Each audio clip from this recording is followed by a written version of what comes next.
And why did he make you so special? Why did he bless you? Think about it. I woke up this morning. Got a smile when I say that shit. I woke up this morning. I've been waiting to tell you this. Been waiting a while. But what an awkward way to start this. But no, I like your glasses. You fake piece of shit. They look like, we're live with Jake Neiner, by the way, but no, they look like, those aren't like fake prescriptions, are they? No, man, I have prescribed. I thought you had glasses, but I didn't know for sure. No, okay. I'm not going to wear glasses when I don't need glasses. No, I need these. I started this thing out by roasting you. I took out my contacts to put these glasses in. But they're cool. I've gotten compliments on them, and they were like $16. They just look like something like a rapper would wear to look cool. You know what I mean? Thank you. With the strap back, I don't know. That's the only reason I was asking. I'm sorry to start this off by roasting you. They look nice. They look like they could be a lot of money, but they're from this website called Zenni, and they're like $16 prescription. Oh, really? So that's why I get them. I've had a couple pairs from that same website, and they honestly look like $100 glasses. They have a lot of really cool frames. They almost look like designer, but they're just cheap. It's cheap material. When you really feel them, you can tell. But dude, they look cool, and they're $16 for prescription glasses. Would you ever spend over like $100 on a pair of sunglasses? I have like 20 times in my life. Yeah. Really? Yeah. I've had tons of Ray-Bans. $2,000. I probably spent about that. Not 20. That's nuts. I probably have had 10 pairs of Ray-Bans or Oakleys in my life. Do you have any of those still? No. Exactly. Like they're all lost or stolen. Exactly. So what I did, I bought 2 pairs of Pac sunglasses. Do you want to go grab them? Yeah, let's right do there. You go grab them right there. They're right, the only reason you got to grab them is they're right behind you. That's it. No, I have another pair, but they're the same. Are there beers in here? Beer's right here. I got it. Oh, cool. I'm trying to find you a colder one. I don't refrigerate my beer. I just set the pack on the ground. It's ridiculous. That's all. So it gets nothing's changed. Can I wear these for the rest? Yeah. Cool. So how much are these? Why are they on your nose so weird? I probably just have a weird nose. Okay. I don't know. They were 2 for $20. So I'm on. There you go. Yeah. I bought 2 of the same pair for $20, and I think those are cool sunglasses. They look like they could be nice. So I'm just rolling with the cheap sunglasses. And I bought a Fossil watch for like $45 the same day. And I'm just rolling with cheapies. I've also probably had like. Dude, who cares about the price tag? Honestly, who really cares? With watches and sunglasses, not that many people. Yeah, true. Certain clothes you wear, though, you can't just go to Walmart. You know, I do care about the price tag somewhat because the price tag is what company you bought it from. Well, what about if you find the same exact product at Goodwill? I'd buy it. Slightly used. I bought this hand-me-down shirt from it said Vegas on it. I lost it since then, but it was just a plain white shirt and it had like Vegas and some like weird-looking mountain thing, and it was so cool. I bought that from a pawn shop. And then I have a hat over there that's a camouflage hat, and I got it from Walmart for like $2.50. But it's a cool hat. Wait, $2.50? Yeah. Oh, I was thinking $2.50. No, I was $2. like, oh. And so was that shirt that I'm there talking you go. about. Dude, I'm just all about like. I can nitpick. Yeah, like I love like thrift shopping. I love the concept of it. I do too. It's more unique too. So I don't know. I bought. Oh yeah, I just can't get up now because we're in a podcast. But I was at PacSun the other day, and I saw the shirt as a Playboy shirt. It was the only one in the store, and it was a medium my size, so I had to get it. It's a white shirt and has a Playboy bunny. It says Playboy, and it has these like cool checkered patterns up your sleeves. Well, didn't Hugh Hefner die like a year ago? Yeah, so I guess Rest that's in peace. Oh man, wow, that guy was a saint. He had the life. He had the ideal life. He did. I think I might take these off. These are extremely distracting. Well, probably more for you, just because I look so sick. Probably. No, I'm the same way. I get like $10 pair of sunglasses, and that's it. There you go. There you go. Right there, baby. That's why I was rocking like sunglasses on the top of my forehead, sunglasses I'm wearing, sunglasses around the like collar of my shirt. You ever do one of these? Oh, there you go. Well, then you can flip them up, and then they look like Migos. There you go. That's ultra douche. Thank you. Ultra douche right there. Thank you, sir. So you were on episode number 24. We've already done one of these together. That says a lot about you if I'm having you on for another guest. I guess so. I guess. I don't know. I enjoyed the first time. I always enjoy talking with you. I enjoy doing this. The first time was weird. I thought too much about what anybody would think I'm saying, and now it's more just like, we're just chilling. Yeah, exactly. First time's kind of awkward. You know, you're being recorded, and you worry about how your voice sounds, and I don't know, I thought about that, and now I'm just like, I'm just gonna be me, you know? Absolutely, yeah. A little nerve-wracking on the first one. I can't imagine what it was like starting out doing. Oh, you say, that's what I figured out. If I want to do this, I'm gonna say some stupid shit. Yeah. Time to time. I'll listen to them. I listen to every single one, like the week they come out, so like I get a few weeks to kind of like reflect and kind of be like detached from whatever I said, and I'm like, okay, I hate myself for saying that. For real, dude. But like, it's fine. Like, but I say a lot of really good things that I do agree with at the same time. So like, it's whatever. Yeah. But you kind of like I feel like it's all a part of finding your voice. But like, if I want to do this, I can't let what other people like say or think about me like slow me down. Totally. That's what I like about you, Jordan. Now we're gonna compliment Jordan. Oh. He's gonna start off the podcast dissing me. I'm gonna start out by complimenting him. Just so I look. I like his drive. I think it's pretty inspirational. What he's doing, kind of, at least somewhat.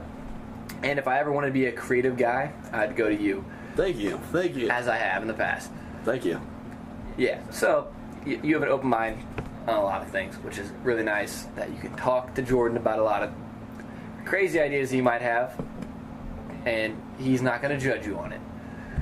Thank you. Yeah. I try to make a point to do that, and I think more people should not be judgmental about stupid shit. You're a dream chaser. You know, I'm kind of dead inside, so you kind of show me as a kid again. You know, so you kind of like refresh my childhood dreamness. You still want to do something big. I just want to get a job at a finance firm and get a house. There you go. Well, you have bigger dreams. Well, I can see you moving to like LA. I don't know where I'll end up. I can see you moving to LA. I can see you going out to LA and trying something. That's a possibility. And it could work. It's actually my least favorite of the three like cities in California. I hate LA. Really? It seems superficial. I've never been there. I've been there once. I was like 7. Okay. But doesn't count. It doesn't. It's fake. I think LA is way too superficial for me, man. I bet there'd be a lot of real people and a lot of fake people trying to be like the real people. Yeah, that's not my environment. Everybody goes there to be Hollywood, and that's totally not me. Even if I got famous, I wouldn't be that. You know, if I got I don't know what the hell I'd get famous for, but if I did, I wouldn't be the LA guy. I wouldn't want to live in LA. It seems like every famous person lives in LA, though. They do. That's the weird part about even New like York. really It's New York or LA. Yeah, true. All right, so this is off topic. I'm gonna hit this jewel like a 15-year-old girl. I jewel now. I used to dip, and just get over it. I'm gonna be blowing clouds like a fucking 15-year-old guy in a mall. So just deal with it. I've held off for like 5-10 minutes, and it's not gonna happen anymore. That's great. So we'll hop into our first topic. I can speak now. Oh, I like this question. I just thought I'd start off with like a funnier question before we get into like other questions. Oh, God. But I totally made this up completely on my own. This might surprise you, but if you could add 10 unnecessary nipples to any part of your body, where would you add them? All on my penis, because it make the girls feel better. It'd be like rib. One of those rib condoms, yeah. Oh, that's great. So like whenever else would I put a nipple, Jordan? I mean, what kind of question is that? Whenever you get erect, they get erect too, right? In theory? Or is it sure? Is that determined? I don't know. On, like, I didn't think that. I didn't really. My answer was quick. I didn't really think deep about it. You obviously did. You wrote the question. No, I didn't. Let me flip this around, Jordan. So you know where I put them. Where would you put your 10 nipples? I thought the first thing that came to mind is I thought connecting the nipples to the other nipples. So like you have your main nipples, and then would you make an arch? Maybe represent St. Louis. Absolutely. Maybe that's cool. That's that's sick. I love St. Louis. I love Yeah. That's really your first question. Okay. Well, what else you got? You might have to put one right between your... No. None in your face. Yeah, I don't think I'd want any in my face. It'd be funny for a day if I kind of take it off after a day. Can I move it? Can I move These it? are tattoos. Can I move it at will? These are nipple tattoos. I can't move it at will. Nope. Yeah. I actually probably wouldn't put it on. I'd probably just put them all on my ass. Yeah, true. Because then nobody would notice it unless a girl... They're not sensitive, right? Like, I'm just imagining sitting on this. I'm just repeatedly tapping this. Well, you ever lay down in a bed? You know, you lay. I lay down when I sleep. I usually lay chest down and I lay chest down on one arm. Okay. I usually lay on this one way, but I'm still on my belly, so my nipples don't hurt when I sleep. Does your arm ever fall asleep? Yeah. Then you wake up in the middle of the night and it's just limp. It's asleep. Yeah. Yes. Yeah, but you deal with it. It's really painful, but you deal with it. No, I'm kidding. Your arm's like all the haters. They're sleeping on you. Exactly. Yeah. All these haters. All these haters. They're hating on your real fake glasses. A real fake glass. I totally thought they were yeah. Anyway. Well, they are prescription. Yeah, but they're cheap. But I shouldn't even tell people that. I should be like, yeah, they're balling, bro. They're balling. They're fucking $150. Nah, they're $16.50 with shipping. It's crazy. It's super. That's actually a really good I deal. encourage anybody to use that website. Shout out. We're not getting sponsorships, but zenni.com. Zenni, get some cheap, good-looking glasses. Yeah. You're welcome. Yeah. That just reminded me of the Eric Andre. I'm just trying to get a Sprite sponsorship. He's skating with a broken leg, and he says that shit. Or when he drops in the town with a parachute, he's walking through the streets of New York with a big gash on his head and like a parachute behind him, and he's like, "Where am I?" And he's like, "Yeah, I'm just trying to get a Sprite sponsorship." And guy's the one so time funny. they drop him in an office, and he does the same thing. They drop him through like a roof of an office in between what do they call those groups? A focus group. Okay. And he just falls in it in the middle of it. He's trying to Sprite sponsorship, a fucking parachute. He's all bloody, and your wife's hot or something like that. He says something about somebody's wife, and the guy's like tackling him. But yeah, that's that. He's like halfway conscious. Oh, that's great. This reminded me. I was telling my buddy earlier today about a story. When we were kids, I was a shithead, and one time we went up to like the Halloween store down the street. We bought a ton of fake blood, and we laid on the side of the street and acted like we were really hurt. Like we laid a bike next to us or a skateboard, I can't remember which one. Okay. And we just acted like we were bloody as hell and hurt. And we squirted blood all over our legs. And people called the cops on us. And we were trying to make that happen, but when it happened, we had to fucking run. So we just poured fake blood all over each other. We were screaming like we were in pain. Like, ah! Call the cops, And then when they did it, called the cops, fuck, and then we heard sirens and shit. And then we ran into the woods. What age is this? Oh, this has to be 8th grade? Okay. 7th? No, we couldn't have been out. It had to be between 6th and 8th grade. That's funny. Somewhere in between. That's funny. My buddy who grew up across the street from me, he used to play this game in his old neighborhood whenever he was in 5th or 4th. He was very considerably young. And then he had some older brothers. He had 3 older brothers. So his older brothers and their friends would pretend to beat him up until people pulled over on the side of the street. This is the same thing. Yeah, exactly. And then he would just be laying there. I guess they got fake blood as well or whatever. And he would just be laying there, just and then people would get out, and they would some people would chase his brothers and whatnot while they ran away. God. He said a car of I'll tell it how he told this story. A car full of black people got out.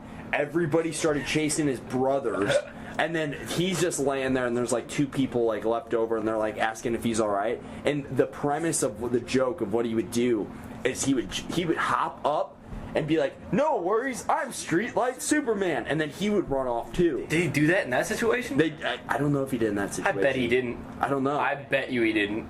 He's the type to exaggerate stories. If a bunch of people got out of a car acting wild, I would not stand up and say some ignorant shit like that. I might put your hands on your hips like I might get my friends arrested. Yeah, I am hurt. They're not calling cops, but I might be like, yeah, get him. Oh, that's great. That's great. I would be embarrassed to fake that in front of people who are actually mad. That's definitely a way to get the cops called on you, undeniably. That's just kid shit. Nowadays, if you do that, you better have a camera on you to capture the moment. True. Because some shit could go down. And you get likes and favorites and views. There you go. You get attention for being then a you're dumbass. the man. You have favorites and likes and views. You get all the 5th grade girls. I think you're probably gonna be famous soon and cool. Just for And that. fuck any girl you want.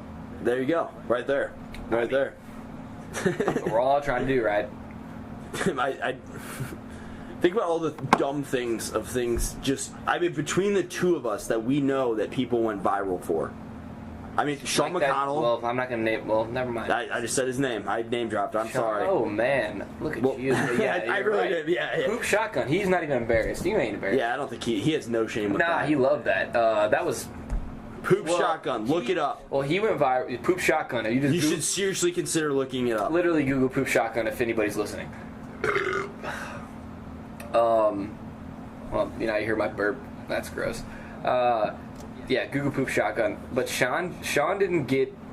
He wasn't pursuing internet fame, but if he wanted to, off that, I think he probably could have gotten some kind of fame off that. Maybe if he wanted to create a YouTube channel and go from there. Or like sell like poop shotgun shirts or something. I don't know. There's things he could have done with that. To be honest with you, it was on Tosh.0. Yeah. So that was. I watched it with him. I watched it does for he the not first get any- time. We had a viewing party. This is what I'm thinking about: is that how does he not get any royalties? How does Tosh get his clips for free? Is it just I think once you record something and put it out there, it's like for anybody to use. Like, because I know with Instagram, you can like repost videos like immediately. So I would assume that's how it is. I don't know.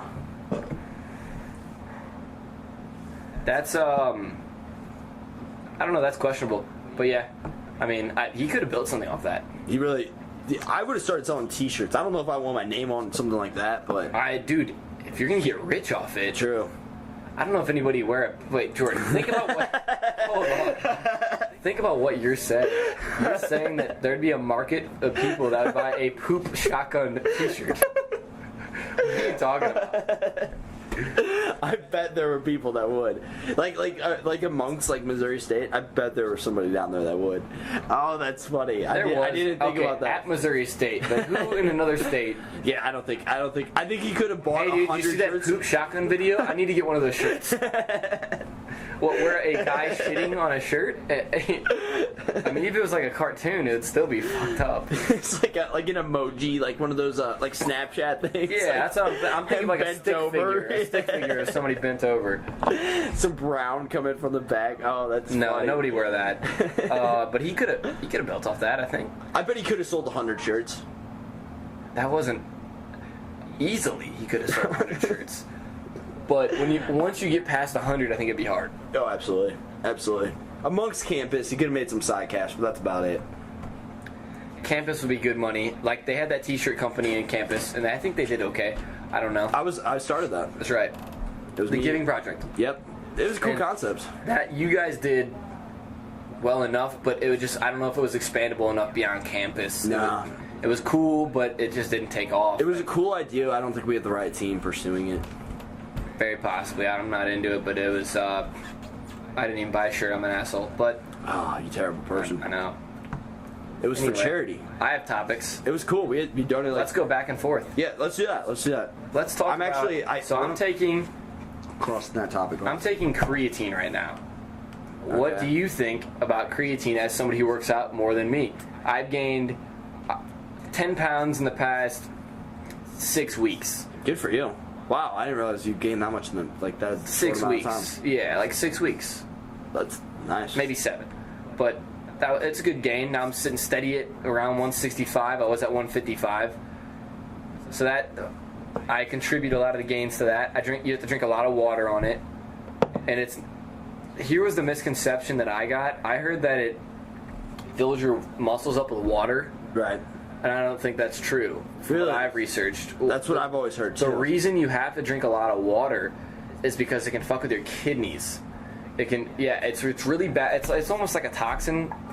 So my grandma explains to me, and then I Googled it, and she kind of was right. Creatine is a supplement, but what you're getting is creatine. Is what it's actually called, creatine. What's the nuance between the two? Creatine is a supplement name. The actual, chemical, I guess, that you're getting is creatine. The actual mineral or whatever Okay. it is creatine. and they just name it something else to kind of get away from the negative side of it because it can fuck with your kidneys. The reason you have to drink so much water with it is to flush it out because you don't want the creatine in your blood. So the way the body gets rid of creatine is through urine. So it gets rid of all that creatine if you pee a lot. That's why they want you to drink 8-ounce glasses of water at least when you're taking creatine. That's what it says on my bottle. Okay. So I drink a lot of water. So even when I'm drinking beer, what I've been picky about is I'm like drinking water in between. Like before you got here, I've had a lot of beers, but I drink 3 fat cups of water right before, and then in between beers, I drink waters. I go to the bar, I get waters sometimes just to mix it up, make sure I'm getting my water. Because if you're gonna live a party lifestyle, at least somewhat on the weekend, you need to watch it if you're supplementing with creatine. But have you heard anything? Because you know more than I do. What do you know about it? I don't know much. I don't know much at all. I do know that arginine's that's an amino acid, so that's like a compound of creatine. And I know what arginine does is that it puts like nitric oxide somehow in your bloodstream, which expands your blood vessels, and then it creates like more blood flow. So I know it does that, and I know that's like one of the what would you say, like ingredients for creatine, or one of the compounds that like make like the creatine in total. But that's all I know about it. Okay, I was just bringing that up because I thought you might know. But yeah, I mean, I don't know. I feel bulked up. I can't see it with a shirt on, but I've always been that way. My body's built, not my arms. I need to like get my arms filled out still. I'm working on that. I've been doing a lot of arms instead of chest. Way too focused on chest in the past. Oh yeah. You said you always only benched. Well, right? No, I didn't only bench, but I did my workout when I first started early high school. I've always kind of just switched up, but when I started, it was like 70% chest because I had no chest at all. And I felt when I had a no shirt on, it looked really bad with like having a really tiny chest because your chest really is like the best looking thing without a shirt on. Yeah, true. So I just started working on my chest a lot. And now my chest is unproportionally big to my body. It's not, hey, nothing wrong with and that. now my upper body's getting unproportionally big to my legs, so I'm like, I have to start working on my legs. Well, if you work out legs, actually, somehow it helps your whole body. Yeah, because all your testosterone's in your legs. That's what I've heard. It releases. That's wild. So if you do squats or you're doing leg presses every other day, it's going to release testosterone in your body, make you bigger overall, like a tree trunk, instead of just being a skinny guy with, So I'm getting on the leg thing. There you go. And that way I can go to the gym every day, not every other day. Yeah, true. That way I can have leg day, or I could do leg and back, and then I could do arms and core. Or I could do, arms and back, and then leg and core. Something like that. I overlook the legs a lot more than I should. Because You played soccer. Yeah, true. Your legs are big because of soccer. And I always had bigger legs. Like, I was always like one of the... Like, I would say on my senior soccer team, I was definitely the biggest legs on the team. You got a big trunk under you, man. You really do.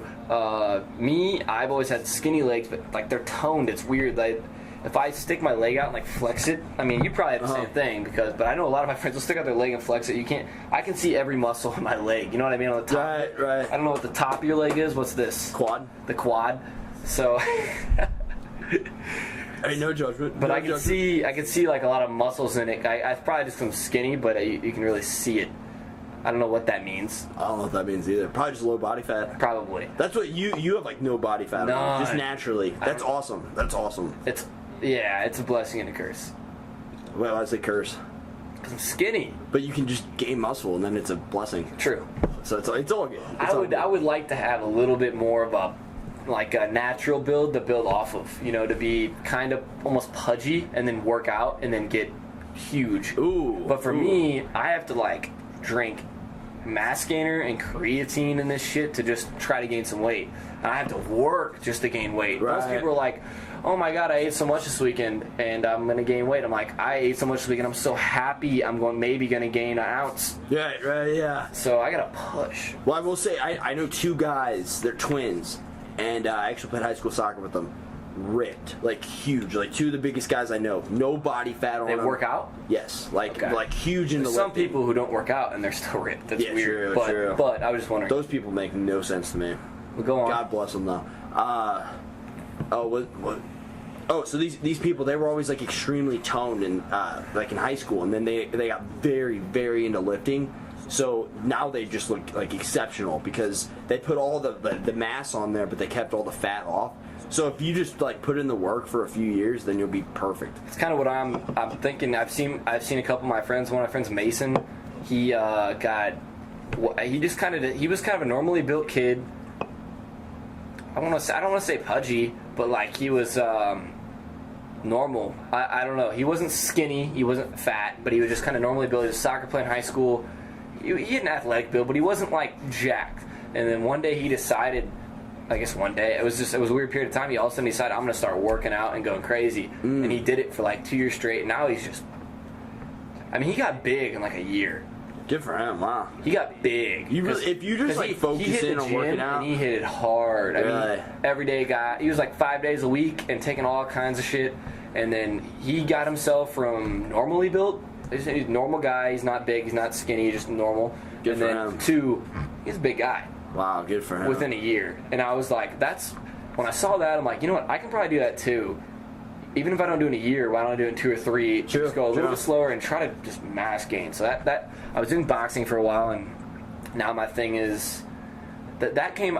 Here's what I think about boxing. I think I did that out of a place of anger in a way, a little bit. Okay. You know, I was in kind of a bad place when I started it, and it was really good for me. It teaches you a lot of discipline. And it really does. It's really cool. But it's really just, I didn't quite break my hand. I sprained my hand really bad. But how so? Boxing. Oh, really? Just hitting the hard bag? Just hitting the heavy bag. Yeah, because well, you're right-handed, right? I'm left-handed. I'm right. Oh, so it's your backhand. No, I'm not left-handed. I'm right-handed. I'm right-handed. So it's your jab. It was my jab hand. It was my left hand. That's what I meant to say. My left hand is the one that got sprained. I thought it was broke. Could have swore it was broke. It wasn't. It was just sprained really bad. So that's really the same thing as break. So it took like. Do you have them tied up? 8 weeks. Tied up, gloves on, I have wraps, gloves. Everything was right. Wow. Everything was right. My favorite bag at the gym was the heaviest bag. Okay. Only because it wouldn't move around on me so much. So if you're hitting a light bag, it just seems to jump. It just jumps around and swings around, and it's good to get movement down. Yeah. But when you're hitting it, I would always. Oh, it's annoying stopping. I hit the 160-pound bag, which is a really heavy bag, and it would move, but it wasn't like you're swinging it around. Oh, you hit that thing one time wrong. And when you're boxing, you would think I'd break my right hand. Because I'm a right-handed guy, but you're hitting with the jab so much, and and the left hook. If you don't throw it right, you can kind of mess up things if you don't go straight across instead of going at an angle, and it can. So yeah, I sprained my hand, and that's right when I started UPS in January. So I was looking at getting a fight in February. Then I sprained the hand. Oh, you were actually looking to fight? Yeah, I was totally looking to fight. No way. Totally, yeah. My coach was looking for a fight. And, dude, good for you. I didn't know that. And he had a date picked, but then I sprained my hand. I did not know that. And then I started working at UPS at the same time, which is I started as a loader, but then I went to a manager. But when I started that job, and we'll just go on to that job from there. When I started the job, so the gym was open from 5:30 to about 8, Monday through Thursday. Okay. And I worked like 9:30 to late at night, early in the morning, 3:30 as a loader. So I didn't want to go straight from boxing training to a long shift. Yeah. And I sprained my hand, and then I just I fizzled out of it. Okay. So, and I also think I kind of came at it as a place of anger. I just wanted to be a tough guy, but then I realized boxing doesn't even do that. I wasn't like I knew how to fight better a little bit, but it really wasn't. I bet you're a lot more confident than you were. Yeah, it was just, I don't know what I was thinking, but I still love it, and I still would like to train here and there, and my trainer, me and him have talked about that, and we're going to start doing that here and there this summer, like once every week or so, once every 2 weeks. That's a good amount. It became a chore, and I always liked it because it was fun, I like sparring and stuff, but then it started to become kind of a drag, and the breaking the hand just kind of made it like, dude, if I break my hand, I can't work, and you know what I'm saying. So after that, I just never really got back into it. It's good release for anger too. It was, but really I didn't even think of it like that. It really was, but I wasn't angry when I boxed. I was trying to be good, but I wasn't mad at anybody. I wasn't mad at, I don't know. Boxing's weird. Sparring's weird. Everything's weird about it. Fighting's intense. That's funny you say that, because I kind of got into like also, martial arts for like an angry aspect as well. Jiu-jitsu, which is not as violent. Boxing, you gotta spar people. You're getting punched in the face. Like people are bleeding, and everybody's, you know. I never sparred in boxing. That'd be intense. Yeah, it's intense as fuck, and it's. I don't really have much interest in doing that personally. And brain damage and all this. I wasn't really thinking about that much, but I was ready to fight when it came up. I was pushing for it, and the hand thing happened, unfortunately. But stuff happens. But yeah, that was the boxing thing. I still want to train though. I still want to do it, but I don't want to fight. And another aspect why I didn't like it, I was trying to put on weight, and all boxing did was make me have to cut. So I was going to fight at 152. Yeah, so true. I had to run all the time. No lifting weights. You don't lift weight as a boxer. Right. Boxers don't lift weights. They work out at the gym. You're doing, ab workouts. You're doing maybe some push-ups, some burpees, and then you're sparring and hitting bags. It's a really good workout, but yeah, good point. You're not getting any bigger. If you're somebody who's kind of out of shape, it'll put you in great shape. But absolutely. I was trying to gain weight, and so I'm at 165 now. I was sitting at about 154 when I was boxing. Oh, wow, yeah. The whole time, and that happened until February when I completely quit. I came back. That's a lot of dissonance. I came back after my broken hand and I think I sparred once, and I've had one session. You got two goals, and they're kind of contradicting each other. Yeah, exactly. Yeah. So that's where that went. I did like it a lot, and it taught me a lot, and I learned a lot punching wise, because I wasn't a great. I'm still not a great fighter, but before that I was on the lower end of the spectrum at like a 2, and now I'm at more like a 5 or a 6. Yeah, totally. So I can hold my own now. I'm not a badass. Just out of curiosity, whenever you like started, were you like honest with yourself and like if I were to get in a fight right now, like I would get my ass kicked? Like were you able to accept that you? No, I really? thought I was a badass. Oh, really? Yeah, I had an ego trip with it. Oh, okay. Yeah. So you went in there like. No, I didn't go into the gym thinking that. I was humble in the gym. Okay. When I spar people, because that's reality. You're about to spar him, so yeah, true. It's not really you're not a hard ass, and it's conditioning is a huge part of it. You can be a hard ass all you want, but if you can't go more than a minute and a half, what the hell are you gonna do in 3 rounds? Right. And if you're tired, you're fucked. Not in sparring, because the sparring partner's not gonna whoop your ass. But if you get in a fight, you get tired. You're gonna get knocked the fuck out, dude. And I've seen it. So I was like, oh, I better get in shape. So when I quit, I was about in 2-round shape. And third was not gonna happen. But at the end of it, when I was done. But yeah, it's never panned out, unfortunately, because we talked about that last time. So maybe fortunately. I wanted to touch on that. Maybe fortunately, yeah. Because I like working out more. Because I can go to the gym. I can either stay 35 minutes and go really hard at the gym, or I can stay for an hour and a half and take my time and do what I want to do. Depends what kind of mood I'm in. Sometimes true. I'm usually a late night gym guy. I go at like past 11. So you get to go like and do it on your own schedule. Yeah. That's one aspect of the gym I always like. And I don't gotta wait on a machine. No benches are taken up. No machines are taken up. No weights are taken up. I can go work out. And there's no distractions. Or you don't have to wait on like somebody to spar with or somebody like do that. Yeah. And there's no well, this thing of boxing. The gym was open Monday to Thursday, 5:30 to like around 8. So that's your timeline. And during big tournaments, they'd have Golden Gloves and some other matches that were coming up that people would be fighting in. So they'd open the gym on like a random Saturday or Friday to help those guys train. You can come if you want. But it was a closed schedule, so you have to make it there during that time frame. And my job at the time didn't really permit. And then I sprained my hand, and so that was the end of that. But I do miss it, and I do like it. Man, maybe it worked out for the best. Possibly. You want me to hit you with a topic? You're up. Bam. Is it better to be a big fish in a small pond or a small fish in a big pond? Big fish in a small pond. Why's that? That's kind of the question when it comes down to would you rather go to a big college or a small college? I'd rather. Really well, I did the big college thing. So you'd rather be a small fish in a big pond? I'd rather be a big fish in a small pond. Really? Why's that? I don't know. Would you rather be a small fish in a big pond? Can the small fish grow? It just sounds like you're a small fish. You always have potential to grow. Okay. Well, assuming that. I wouldn't mind starting out as a small fish, but if I knew I could grow, maybe. Okay. But you're kind of putting it out there like, to me, a big fish sounds better. So, and that, I don't know. And also, like, how small is the pond, too? Like, this is how many people? Weird question, Jordan. These are your topics? Hey, my last name's Fischer. You're hilarious. You're hilarious, these topics. Well, I would say, me at least, I would rather be a small fish in a big pond because, like you said, like, you always have potential to grow and become, like an improved person and improve in your, like, circumstances, and you have a plethora of, like, options of people to, like, actually hang out with. So, like, I don't know. I've gone to small schools, and they suck. They suck. Like, really? having so few options, they suck. Stop thinking about it as school. Okay, like, let's just say, like, would you rather, let's say a company, I don't know, where you're working with 20 people, and you're, like, the top guy there. Like, would you rather be, like live in this... You'd rather live in this almost fantasy land that whenever you're in this world of The Office that you're, The shit? Yeah. Yeah. Okay, fair enough.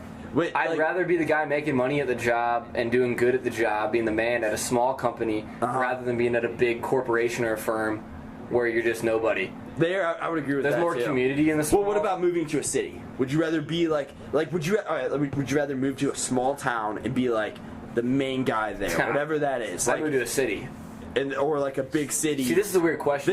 I'm switching up. Yeah, same. I'd much rather live in a big city than a small town. Because I agree with everything you've said so far. Yeah. So, I'd rather go to a big school, but even at a big school, you can be a big fish in a small pond.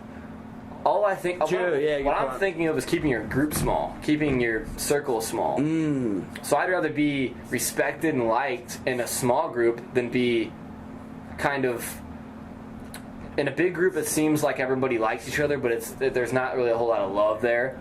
So I'd rather be in a small group, people love me, rather than be in a big group where there's not a whole lot of love, but they like you. You know? Yeah, true. Part of the friend group, you're just an Instagram face.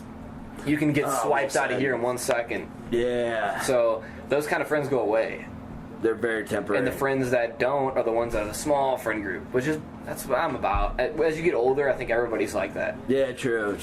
How long can you be in high school and want to have the big clique? I mean, nobody has a huge friend group when they're 30. And even the big clique, there's always like subsections off of that, you know? I don't have time. It's like working. Yeah, exactly. I have enough stress in my mind. I do not need to be worrying about my social status amongst a group Exactly. of people whatsoever. Exactly. So I don't have time for that. I've always tried to make it a point not to worry about that shit whatsoever. It's just a waste of time. I'm with you, dude. I mean, I try my best. Everybody is...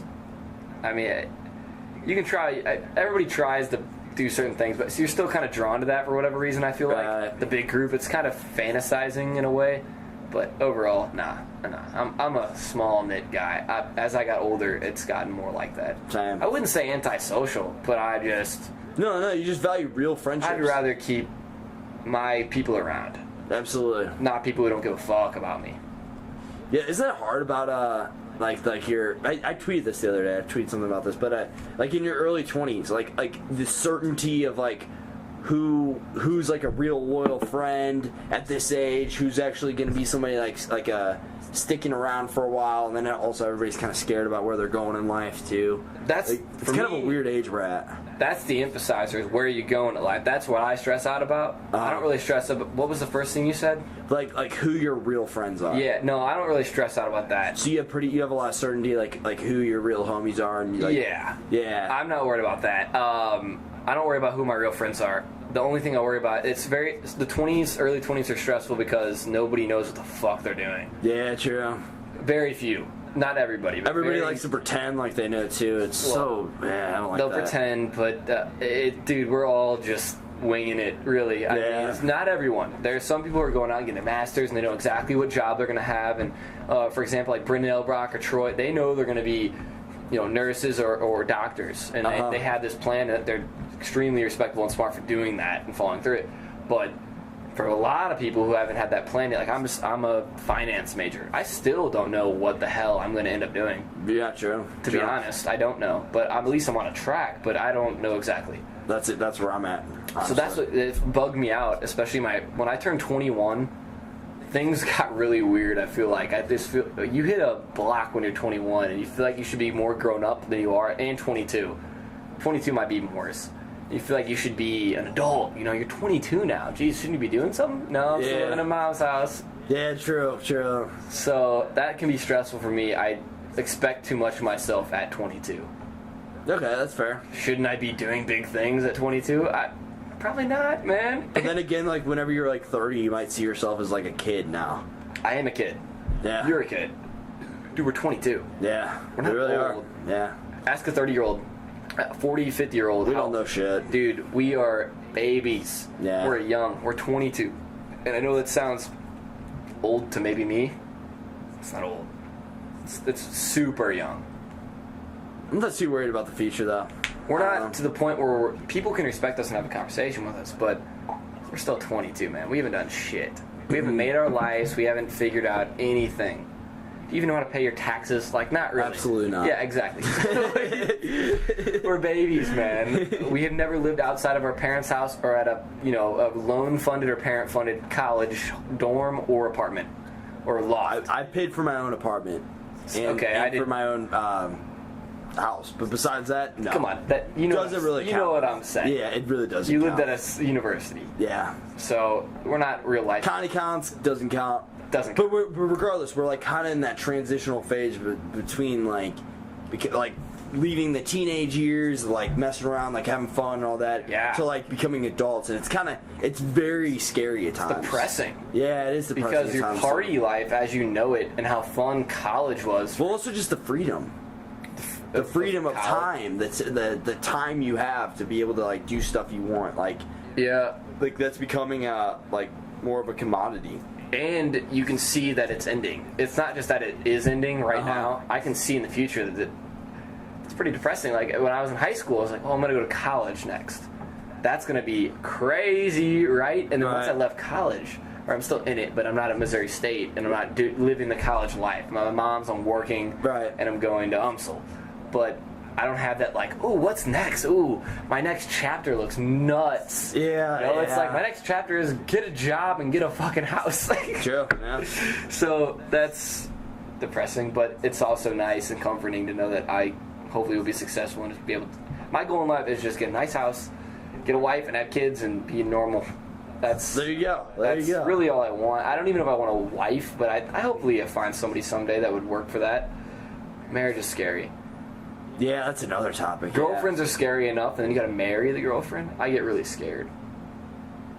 I'm down for it. That's all I've ever wanted, but I'm also most scared of that. Don't you think if you find the right girl, it'd be less scary, though? Yeah, I'm a sucker for love, so I just fall into it and propose really fast. Not really fast, but I always say I had to wait at least 3 years to propose to a girl from when we met or dated. But I could see myself getting caught up and doing it in like a year and a half or 2. Yeah, that's a scary thought. Because I could fall in love really hard, and that would be scary, because I've already seen how divorce can be really bad. So the girl I want to marry, I don't want to ever get divorced from, and I hope it would never come to that, because I've seen divorce ruin guys' and girls' lives, my mom and my dad included. So, yeah, that scares me. I wish there was a way to... I don't... Like, why can't you, like, make the commitment... and without the label and without the legality at cost, you know? I don't know. Like, why can't we just, like if we decide to separate, if we decide, like, this isn't working out for both of us, why can't we just, like, mutually agree, like, hey, I'm not going to be a shitty person here, I'm not going to let my, like, emotions get the best of me. Yeah. I mean, obviously, I'm talking rationally right now. If I was actually thrown in that situation, it'd probably be a lot worse and, like, a lot more emotional. But, I don't know. Why do we need to get the law involved? I've never understood that. The government is part of marriage, so the government's involved. But do you think a prenup? It's a legal matter. I mean, getting married is a business decision. Yeah, it is. It's a business decision. So you really got to think. You're going to buy a house with this person and their name as well, and have children with this person and their name as well. It's an investment. And if anything ever happens, usually the man is on the back burner, and we get screwed.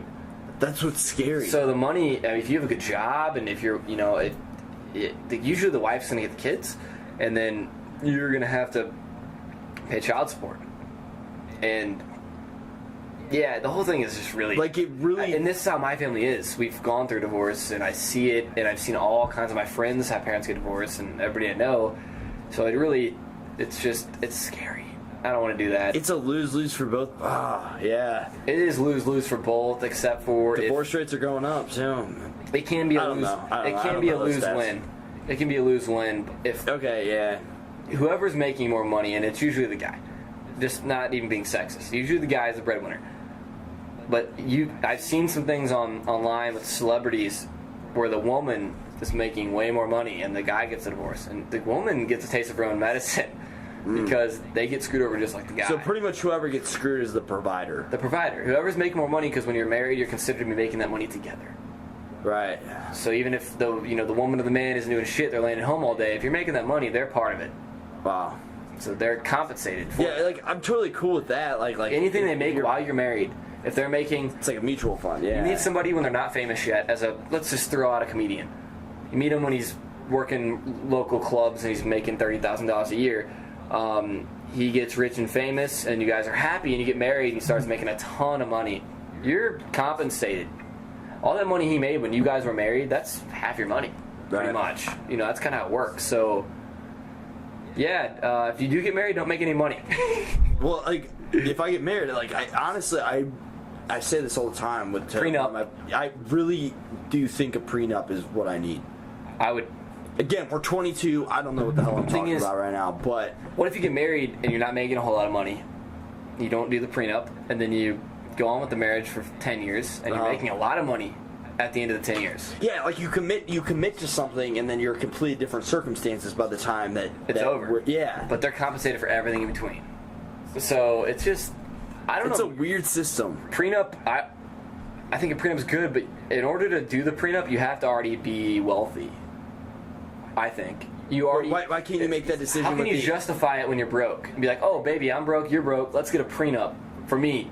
But like, so if you're rich already and you meet a woman, you already have, let's say you're worth, I don't know, you already bought a house, paid it off, and you have $300,000 in the bank. Okay, get a prenup. This would be my decision.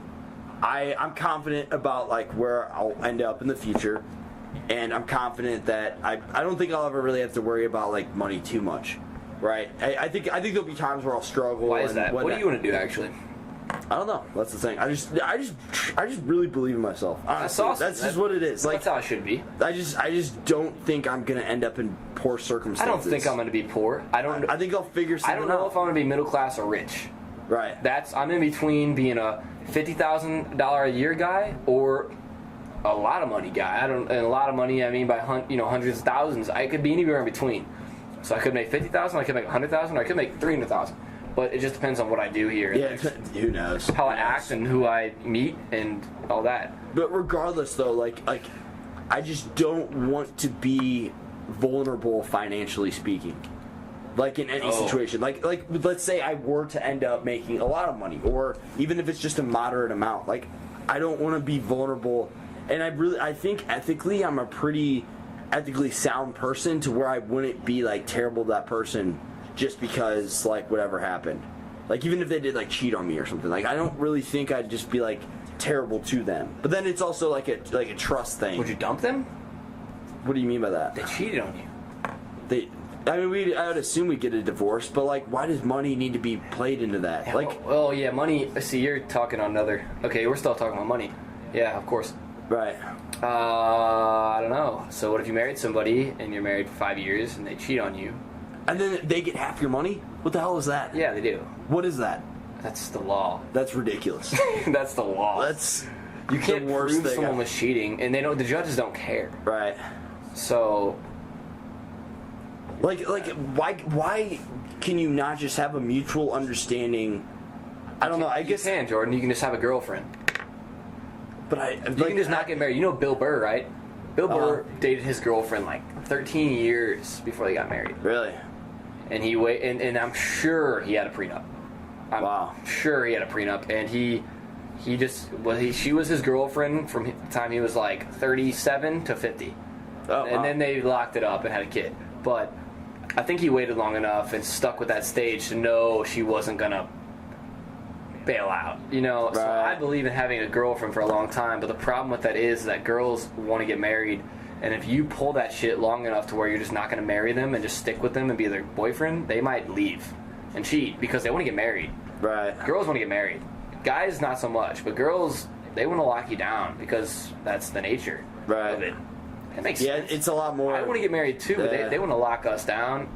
We want to lock them down too, but I don't know. It's Generally speaking, obviously, but yeah.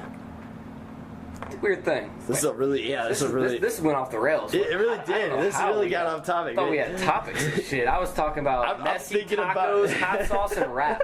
These are my topics. Messy tacos, hot sauce, and wrap. And now we're talking about marriage. I'm like concerned over here, man. I'm getting some anxiety that my wife is going to cheat on me, She and I'm will, making no. $20 million, and she gets 10 of it, like because she cheated. Like I'm, Dude, she might get more than 10 if you got kids. Oh my goodness! Stop! She's gonna get more than 10. If you have 20 million, dude, she's gonna get 10 and then charge you 20,000 a month for child That support. just scares me. Have you seen those rappers? I've seen some rappers' bills for child support, and it is just crazy what some of these girls can get out of some of these rappers. Well, this is what I'm thinking. Like, it's not that I don't trust the person that I decide to like spend the rest of my life with, or like thinking I'm spending the rest of my life with them, right? It's more that I don't trust people. I've seen what people turn into when they go through a breakup, and I don't want to deal with that side of anybody, because they don't give a fuck about all the positive experiences you had with them. Like, people get nasty after breakups because negative emotions are high at stake. I know. Everybody, like, exactly, like that's what scares me, and to think that somebody It becomes is a in war. that, It really does. and somebody's in that state of mind trying to do everything they can to tear you down. When you've gone and they through have wedlock and you have kids, and you have kids, and it gets nasty. you are financially vulnerable. That is so scary you to live me. together, you have a house in the same name, and then somebody cheats. Oh my God, how nasty that gets! It's so nasty. That is disgusting. And you've seen it firsthand. Wow. Anyway, do you think Messi's great? I think Messi and Ronaldo. We'll switch it up just like that. I'm glad to get off. Dude, that's awesome you brought this up, because I've never had the debate of Messi and Ronaldo on this podcast, and I actually wanted to for my last podcast, but we ended up talking about perception. I don't know if I'm your entire guy time. on this one. That's fine, but we can. I want to hear you talk, but what I've been reading on the media is that Messi, well, from what I understand, I know nothing about soccer. I know they're both great professionally on their own teams, but it seems like Ronaldo excels in the world games, with the World Cup and representing his country, and Messi seems to choke. Yep. That's kind of his aura is what people are talking about. Messi's a choke artist for his country. When he gets in the big stage in the World Cup, it seems like he's choking. And this year's another example. I guess they won today, but they barely won. And they almost lost against Nigeria. Yep. They won 2-1. Thank God Messi scored that goal. Oh, he had a great That touch. was sick. Great touch. Off the knee, on the leg, straight forward. Oh, that was beautiful. I'm not Right a soccer foot. player, but that was coordinated. I was like, damn, how'd he do? I could never be as coordinated as that dude, to be able to bounce off my knee on the pass, in the air, On a run, on a sprint. on the run, full sprint, off the knee, and then touch it with the foot, push it forward, and then nail a snipe. That was beautiful. It was. But Ronaldo had some beautiful goals as well this World Cup. And Twitter is the only reason I see anything. You're totally right, though. Messi definitely chokes. He's known for choking, but And you have to- ESPN was I'm sorry, I cut you off. Go on, Well, buddy. you have to take into consideration, at least my opinion, is like the cards they got dealt with their countries, because they don't ultimately get to choose who they get to play with. They don't choose where they were born? Is that what you're saying? Okay. Yeah, pretty of course much, not. pretty much, yeah. Of course they don't get to choose where they're born. So they kind of just get whoever they get. And honestly, I think Messi's, I don't know, Argentina's probably better than Portugal. Really? And they're struggling? I don't. Argentina has a crazy good attack, but the rest of their team is probably worse than Portugal. But their attackers are top notch. I mean, they got Sergio Aguero, they got Dybala, plus they have Higuain. So I mean, regardless, those are all world class. Those are world class names. Versus Ronaldo has two dudes who are he has a center back, and then he has two other guys who are pretty decent. And how's his team doing? I think they're winning, but He's a better leader, I think, than Messi is, because it might be a personality type, but Messi, the argument that's always made against Messi is that he has lesser players playing with him on Argentina, and whenever he plays on Barcelona, where he's played his entire life, he's been surrounded by some of the greatest players of all time. So since he's had these awesome players, people say that he's unable and incapable of playing of leading a team to a championship instead of just. I get what you're saying. It's almost like LeBron right now. Yeah, similarly. Yeah. Well, not completely, but there's parallels to draw.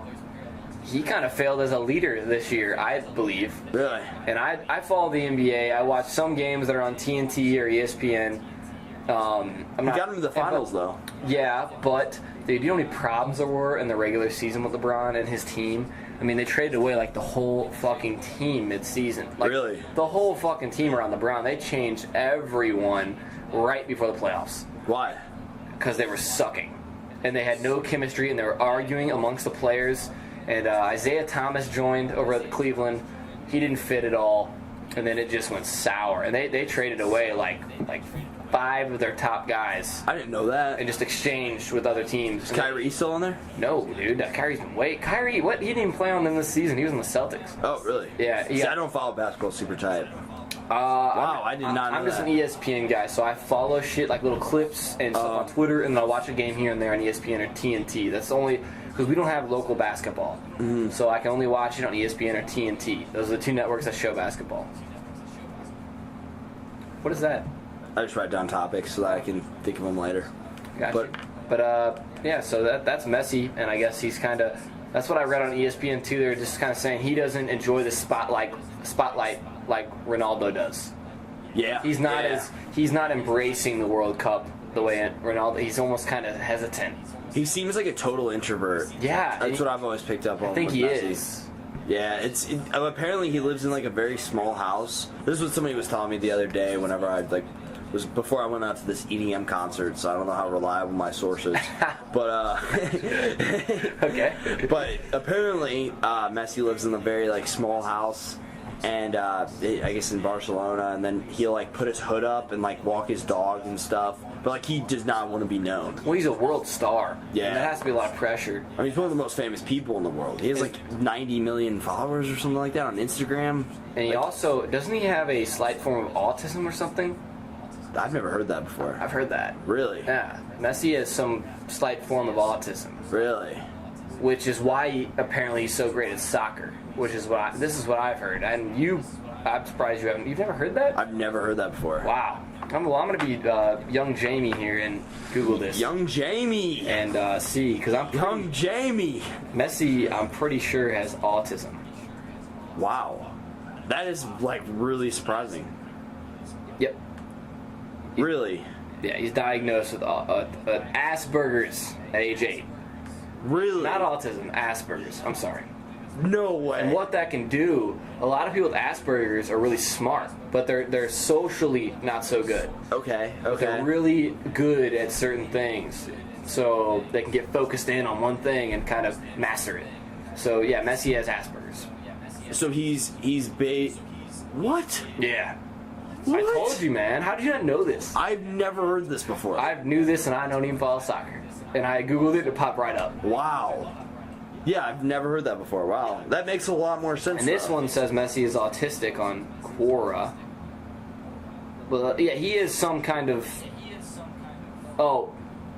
He's autistic, but Asperger's is a type of autistic known as a mild form of autism. Okay. There we go. I said he had mild autism. That's wow. Yeah, it's Asperger's. So he's not fully... I don't want to say fully there, but he's... He's socially. He's different. He's different. Absolutely. So, which has led to his success. And a downfall in some ways, maybe because he's not so social. He doesn't feel comfortable at the World Cup, I would imagine, because it's not his team, it's not his place, it's in a different country. He's in the world stage. You know, there's a lot of pressure with that. True. So he stayed at Barcelona since he was like around age 8. Like he was a very young. And he's still there. Is that right? Yeah. So like he grew up in their academy system. He's just obsessed with that, and he's comfortable as hell in their stadium, comfortable as hell with their fans. And when he gets out of it, he might kind of freeze up. That makes sense. That makes a lot of sense. And it probably has something to do with his mental illness a little bit. Dude, this is like the most surprising thing. I've never heard this. Yeah. Never heard this. Yeah. So that's probably why he's not so cocky and like a douche on the field like Ronaldo, ripping off his shirt after a goal. You know, I don't think Messi's that guy. So wow, it kind of makes sense. Wow, that's crazy. Yeah, and it makes sense why he's so good at what he does, because he really does have this like this very unseen like ability to just focus in. And I mean, his dribbling abilities and passing abilities are just out of the world. Like, I think he's the best dribbler this world has ever seen. Like, where's the struggle? Is it the shooting? Why is he not scoring? He's a great shooter too. Why is he not scoring like crazy in the World Cup like Ronaldo is? He's probably just not working cohesively with his team as well. True, that's a tough situation because, you know, any teams like this. I played team sports growing up all the time, and if you're not around your team, and you go, so let's say you're a great player on one team, and you throw yourself out in front of a whole new bunch of guys. Things change. Absolutely. Especially in a passing sport. You know, hockey, soccer, basketball, things that are cohesive, not just baseball, where you're playing your position and you do that. That's a little different. But hockey and soccer, basketball, things that flow, that's different. The team chemistry really matters. That's a good point. Like, Messi might have scored, I'm not saying he did or didn't, but he might have scored 10 goals the exact same way. With his team. Yeah. With his real team. With, like, literally the same players, like a 1-2 give and go. And then he takes a shot. Like he might be scoring the exact same way, and it just works because it's so simple and so successful, and he's so good at it. But that's a good point. And more because he's comfortable with his team. And he plays. Barcelona's known for having a very distinct system that they run called like tiki taka. So it's like basically being able to work the ball and like pass around like significantly well. So he's so used to that form of soccer that I think whenever he goes and plays for Argentina, the whole philosophy is off. Everything about it, yeah. That makes a lot of sense. He thrives in that environment already, and then he goes over and plays for Argentina, and they don't play the same style. And he's had history. It might kind of haunt him as having a bad history at the World Cup. True. Like that. It probably does haunt him. Like that isn't in his head. He's not like, oh, I sucked here. Come on, do something, and then that creates more stress and bad play. True. Yeah, I mean, that's all I gotta say about Messi. That's wild. Yeah, and that's pretty wild. I'm glad I brought Messi up. That was a weird topic that I figured you could speak about, which you did. So it's sweetness. Yeah, I'm happy you brought that up too. What do you think about tacos? Mind blowing. Tacos? They're the best food on the planet. That's what I was gonna say. They're my number one food on the planet. Or fajitas. Fajitas tacos. I was after work yesterday. I just craving. I was just craving some J-Box tacos. So that's what I got. Man, that's trash. You gotta go get some real tacos. Like where? Like real authentic Mexican? There's a place my favorite tacos in the world, and my mom buys the meat, cheese, sauce, and shells, and she brings it home from Illinois. Oh. And that's my favorite taco place on the planet. It's called Chuck Wagon. It's in Illinois. I think they have 2 locations in Illinois. Okay. Dude, the best tacos you ever had in your life. Wow. I gotta take you some time. Chuck tacos? Chuck Wagon. It's called CHUCK Wagon. Do they only sell tacos? Or? Chuck Wagon. I haven't been there in so long. When I was a kid, all I ate was tacos. But now, the only time I eat there now is my mom. They go there and they sell the meat in bulk. All you have to do is throw it on a pan and warm it up, and they sell the cheese, their sauce, and their shells as well. So you can make them there. Wow. So I just make my own Chuck Wagon tacos upstairs. And my family lives in Illinois, and my mom's there once every couple weeks, and she goes and picks it up on the way home every time. Oh, that's awesome. And Ski, if you ever heard of that. Ski's a soda from Illinois, too, that they have there. It's, like, fucking amazing. It's like Mountain Dew on steroids. I've had Mountain Dew before. I hope so. A few times. Not too much. You're not a soda drinker. I've probably had like 30, 40 sodas my entire life. That's fucked up, dude. That's weird. I think I did. Okay, so it's similar to Mountain Dew, you said. So it's like an enhanced version of Mountain Dew, basically. It's like Mountain Dew and orange soda combined. Oh, That's the closest thing I can imagine to it combining. Okay, does it still like kill sperm count, or maybe since it's better, it kills more sperm? Probably. What kills sperm? Apparently, Mountain Dew kills sperm. Well, apparently, like semen counts like lower. I never got anybody pregnant. I know why now. Okay. Shooting blank shots. Yeah, baby. That's funny. That's my Oh, like, why can't I? That's my birth control. I just chug a Mountain Dew right before. Chug a Mountain Dew, we're cool. Raw dog it. What do you mean? Drink a Mountain Dew. That's what I mean. I don't think that'll work, man. I don't think that'll work. I think it will. Have you seen the ads online? That's funny. It's your turn, bitch. It is my turn. What's your favorite hobby you've ever tried? Tennis. I thought you were gonna blow that cloud and say vaping. Yeah, right. No, tennis. Tennis. Okay. It's fun. It's a one-on-one sport. I don't know. I can't really explain it. I really like tennis. Playing tennis. Do you like the aspect of one-on-one sports in comparison to really? Way better. It's all you. I just had you. That's why I liked boxing and I like tennis. Those are my two favorites so far. Baseball is probably is my favorite sport to watch. Okay. And I grew up playing baseball, so I'll always have a place in my heart for baseball. But tennis and boxing or one-on-one, I like. They're enjoyable. Okay. Tennis especially because you're not getting hurt. Jesus, it's not vicious. But tennis is fun. I don't know. I can go out there and we can just hang out, do whatever we're doing, and still play tennis. I just enjoyed it. I played so much, and I got so good so quick, and it never felt like work. It was all fun. Never felt like work. I played with Evan, who was really good, and we had a good team. We won. That's a great feeling. We won districts. We almost won sectionals. Both years I was on, and I got so good so quick. My body type is kind of good for it. Okay. I'm kind of skinny and lanky, and the way I was quick on my feet was just really good for tennis. And I had my swing kind of translated. Are you good like side to side? What does that mean? Like side to side, like are you pretty agile? Super agile with that. Really? My backhand swing was kind of off, but my forehand was amazing because of all the years of baseball, hockey, everything else. Oh, Being able yeah. to turn from the right side with my right hand. My forehand was my whole shot, and the backhand was more of a get it back and make sure it's not high up, and get a little spin on it. Okay. But I got really good really quick, and it was really fun. I didn't feel like work. I just played with Evan Dickerber all the time. So you said, yeah, he's been on here. I mean, we played. I'm talking like 500 sets in our life. Oh wow. Like we would just go play all the time. That's in the awesome. winter when we didn't have sun, I used to live in an apartment complex when I was 7 to 9, and they had indoor court. It's still cold in there. There's no heat, but it's way warmer than outside. Right. Still get a little bit of the building warmth, and it's in an apartment complex, and anyway, there's no wind. And during the winter, we would drive out there and act like we lived there.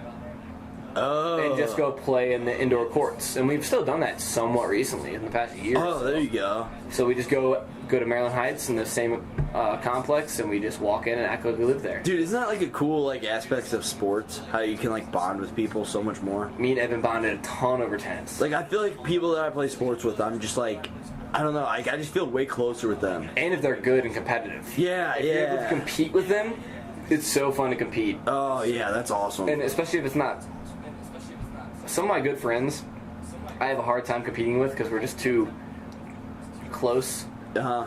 But me and Evan were just able to, I don't know, we wouldn't let it go off the tennis court, but on the tennis court, we were trying to beat each other. Because I beat Evan. Evan was better than me, for sure. Oh, really? He won about 60% of the matches we won, I'd say. 60-40. Okay.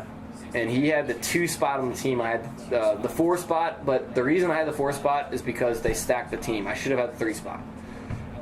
Stacking a team is putting a better player in the 4 spot that should be in the 3, but that way he's going to win every match the 4. Okay. Okay. Because the kid who was up 3 was way worse. Right. And she knew that, the coach. But she put me, and Evan had got fucked like that one year too. He got put back a spot because he would win more matches at the 3 spot instead of the 2 spot. Okay. Because every slot matters. They have the best 1 through 6. So coaches will try to fuck with the pecking order by putting a better player at 4 instead of 3. Yeah, that's putting a better kind of player at 6 instead of 5. Guess what? We're gonna win that 6 match. Wow, that's a cool aspect of Guaranteed strategy. win. It's very strategic, and so I'm just gonna call it 1, 2, 3. This kid named Matt Dunn was up here. Uh-huh. He plays D1 college tennis. He's really good. Good for him. And he won every match this year. And so did I. I won every single match at 4 in the regular season. I didn't lose. which is good. And I was a second-year player. It was almost unheard of. It was actually I was really good. And the only reason I was so good is how much I played. And then Evan, so you got Matt Dunway at the top at a 10. Evan's down at a 6. I'm at a 5. That's the difference in our team. And then the rest were kind of down the hill from there. But it was actually a pretty competitive drop-off from me on the team. And then you get down to 5 and 6. It was kind of... They were much worse than me and Evan. But, fun sport. How'd you get into it? Early high school, Evan. I was friends with Evan, and he started playing. And I called him gay in the beginning, But then I met another friend of mine named Irfan, and he played too. And he was just I don't want to say it on mic, but yeah, he was he was a stoner, and I was a stoner as well. And he got me into it, and we would just smoke weed and play in the beginning. Me and my buddy Irfan. He wasn't any good. He was on the JV team, which is not good, but he got me into it. And then me and Evan started being really good friends and playing all the time. And how I got better was just playing sets with Evan. There you go. So when you play with somebody at Evan's level, who was at a pretty high level, especially compared to me, I got up to his level. Yeah, true. I had to, because if we're going to play every day, I got to be competitive.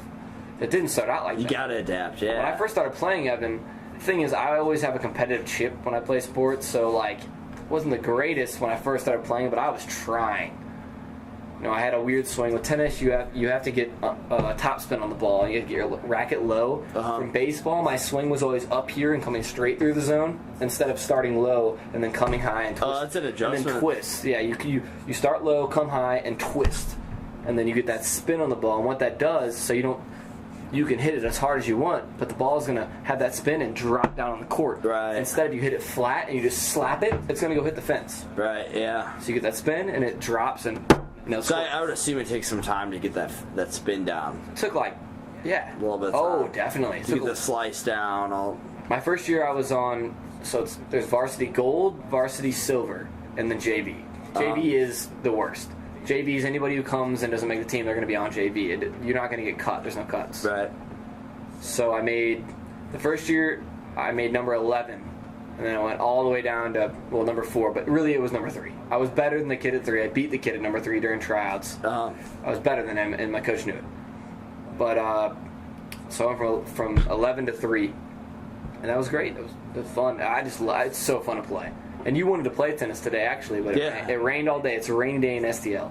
Yeah. I'm down at some point this summer. It's so fun. I'll have to learn the rules. Even just putting around. We wouldn't actually play a match. Oh, okay. We would just putt around and, just get the feel for it. Yeah, because I'm not going to play a set with you. What would the point? I feel like I would get... Yeah, true. There'd be no point. I feel like I would understand... I feel like I would get certain parts of it better because I'm pretty decent at ping pong. So I'd understand, Big difference, man. Oh, yeah, I understand that. But I'm saying, I understand how you have to get, the top spin and all that. But I think it'd be fun to pick up. I'd be down to try. You wouldn't want to try to put top spin on the ball. Somebody who's as new as you. If you're just going to play at the park and you don't want to actually pursue tennis, you don't want to learn how to put top spin on it, really. So it's takes some time to really learn. It takes a lot of time. Really? To get the top spin down. For sure. When I first started, I was good because of my baseball swing, and I was quick. I was able to get the ball back. But the top spin comes later, once you already know tennis. Okay. Then you start working on the right stroke and things like that. Okay. Getting your backhand and your top spin down. We'll have to go play someday. Definitely. We'll have to go play someday. That'd be fun. It's my favorite. It's my favorite sport to play. So you were talking about how you like the individual aspect. What do you like about that? Do you like? You can't blame it on your sucky team. It's all you. I like that. If you lose, it's you. I like that. So I had baseball teams in the past where I felt like I was the best one on the team, and then the team loses the damn game. You lose the tennis game, you lost it. True. It's all you. You didn't try hard enough. You got lazy. You played bad. Whatever it was. I like that. It's all you. You can only blame yourself. And you have to accept it. You have to, whatever the result is, you can't make excuses. It's a lot harder to make excuses versus a team sport. There are some excuses. In high school but it's tennis, harder. In high school tennis, unless you're up in districts or sectionals, even then, you have to, so you call your own shots out. If he hits the ball out and I think it's out, I call it out. That's it. That's the end of it. I call it out. Now, if he argues enough, and it's at least on some kind of a platform. I don't know if it's every match, but at least it's sectionals and districts. These are real games. Real games, and you call your own shots out every game. You lift your finger up. This is the high school version. High school. Well, this is competitive high school. This is people playing in it's like high school baseball. I call high school soccer. You call your own. So if somebody hits one out, let's say I've definitely called shots that were in out. Really? Because I wanted the fucking point. Of course they're gonna be pissed off, but sometimes a sucky kid was getting lucky, and I'd be frustrated, and I just fuck you, dude, out. How about that's happened vice versa? Yep, and I've had to call a judge over to our court. During sectionals, I had to call a judge over and watch our match because this fucking kid was calling all these shots out that weren't out. Really? So I stopped the match and got a fucking judge. Yeah. Wow. And I don't know if you could do that every match. I think it was possible somehow, some way. But in districts, that was sectional match. We were playing Hillsborough? That's crazy. You can just lie about it. Yeah, you can. And nobody sees it. And that's the call for that shot. It's over. Now, if they want to bitch and go get somebody to watch, they can. But that's in the past. That's in the past. The point's over. Dude, that's bullshit. And there's no deuce. So if you're playing, let's say it's 40 all. I don't know if you know about tennis goes 15, 30, 40, deuce. So when you're on deuce in high school, deuce should go 40 all and then advantage one side. Okay. So you go, so you win 40 all, you have an advantage. And you're at the advantage. If you win the next point, then you win the match, the point, or that game. You win that game, not the set of the match, but you win that game. Okay. So it'd be 1-0, At 40 all, in high school, there's no deuce. So whoever wins the 40 all point, that's it. So that people would lie on that shot a lot. Oh. So it's 40 all. So next point wins the game, and you're like, shit. So people be calling balls out all the time on 40 all. That's annoying. Very. It's a weird sport like that, isn't it? Yeah, it's really bizarre. I couldn't believe it when I first started playing. You call your own shots out. There's no ref, but they have so many. You have 6 people on your varsity team, and everybody's playing at once. I'm assuming. You have 12 people on your team. 6 people that really matter. The varsity gold is the top 6 that matter. So it's just not practical for them to get like a judge or a ref. Too many reps. You have to ref on every court? Yeah, that's ridiculous. They have to get 12 reps for every tennis match. Yeah, that'd be ridiculous. So they have to do it that way until there's a big, district sectional match. Then there'll be some people. Dude, that sucks. Wow. It's a weird sport. You know what? As bad as it sounds, usually people are honest. 95% of the time. Okay. But there'll be that 1 in 20. Yeah. Where it's like, what the fuck are you talking about? It just determines the You just won the point with a 6 shot. Yeah. Right on the line. You see it perfect. It's right on the line. And if it even nicks the line, it's in. Even if it skids across on the very edge. That is so hard, so subjective I would just to nail call. the line and see it perfectly, and the guy being out. Are you fucked? And I have a temper. I'd get so pissed. So you guys would argue? Absolutely. And most kids that play tennis are complete pussies. So I'd get fucking super. Oh man, dude. Like my personality, most of these kids are like little bitches, and I would just get so pissed at them. Shut the fuck up. That's awesome. I'd be yelling, and I can totally see this. Of course, you know me. I'd be causing a scene if they're going to call that ball out. That ball was out? I would have... Evan was the same way. Evan would literally... My friend Evan would literally, argue with the guy until he... No, Evan would be like, no, that isn't out. That wasn't out. And the guy, he would sit there and argue until the guy admitted it wasn't out. Really? Evan would just bitch. Yeah. Really? Evan had a different tactic than me. I would get angry, and he was angry, but he was more calculated. I would just get pissed. Okay. He would just be more like rational, like, hey, like you're wrong. That was you're in. wrong. That ball was in, and we're gonna keep playing. Yeah. That kind of thing. And I was like, "Fuck you, dude." Okay. But you both were like I know Evan as well, so you guys are not bitches. Like you guys aren't gonna back down. Not on a tennis court. That's funny. No, dude, that ball was in. Do you have any other topics? I'm actually out of topics. What the fuck? Rap. What do you think about XXX Tentacion dying? I didn't even know who he was. Wow. I had no idea who that was really? until. That's what crazy. songs does he have even? Look at Me. Jocelyn Flores and. Do you want to play some after? Yes. Okay. You know what? He is good, and he was an artist that was on the up and up. Okay. That I thought had a lot of potential to be maybe great, but he hasn't quite. He's young as shit. He's only 20. Oh wow. And then he got gunned down, and then they show his video on Twitter of him dead in the car, and nobody's really doing anything. They're just taking videos. He's dead in his car, or presumably dead. He could have been still alive and breathing, but they're just filming him instead of giving CPR or checking for a pulse. Why don't you guys do something? I don't know. You haven't seen the video. Yeah, I haven't seen the video. But it's pretty gross. It has to be really gross for his family. That's bizarre. You know what? He lived under the spotlight completely. He was a social media guy, and his whole life was on camera, you know, and he's controversial. He had an accusation of beating his ex-girlfriend when she was pregnant.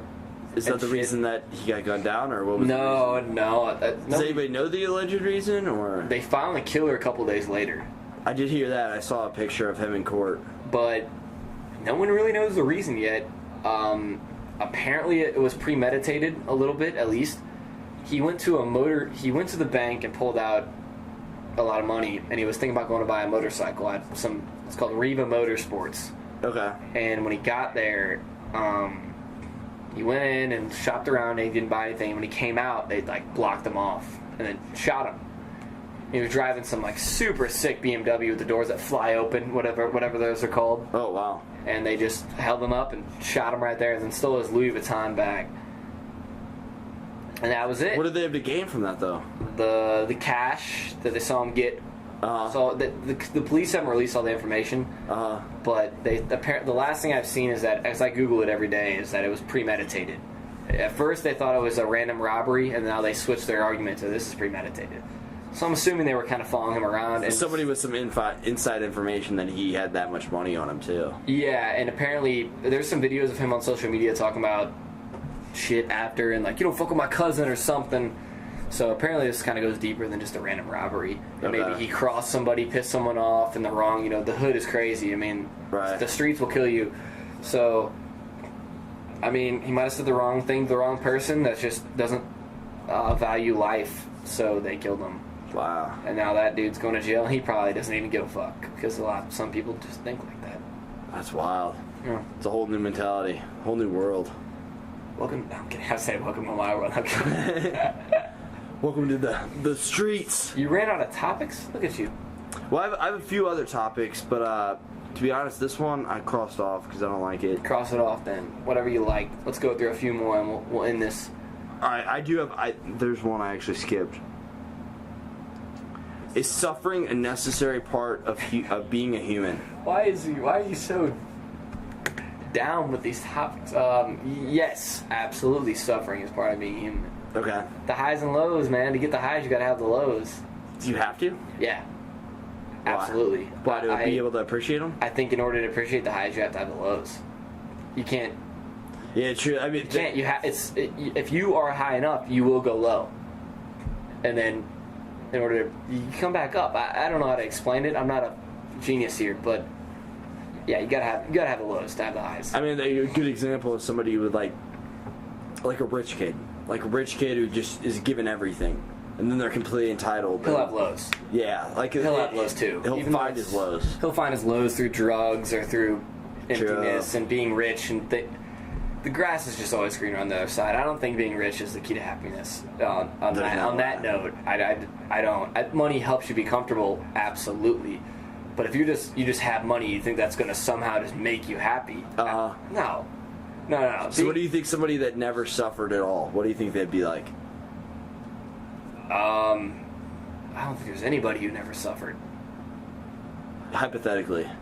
What would they be like? They'd be soft. They'd be soft. They wouldn't... I mean, whatever environment they came from where they weren't suffering, if you throw them into any other environment, they're going to suffer. Yeah, true. True. Yeah. But yeah, you want to call it? Call it quits on this? Call it quits? Cool. To be completely honest, the last 5-10 minutes, I just really had to piss. I have to do that. Really had to piss. I'm about to run upstairs. It makes you want to stop the podcast. Dude, so do I. Cool. I piss like a mofo. All right, cool. So that concludes this podcast. Thank you for listening. If you made it this far. How long did we go? Dude, Neiner, we went an hour and a half. Cool. Well, thank you. Thank you. Thank you very much. That was, if you're watching the video, I just made that really awkward intentionally, so thank you.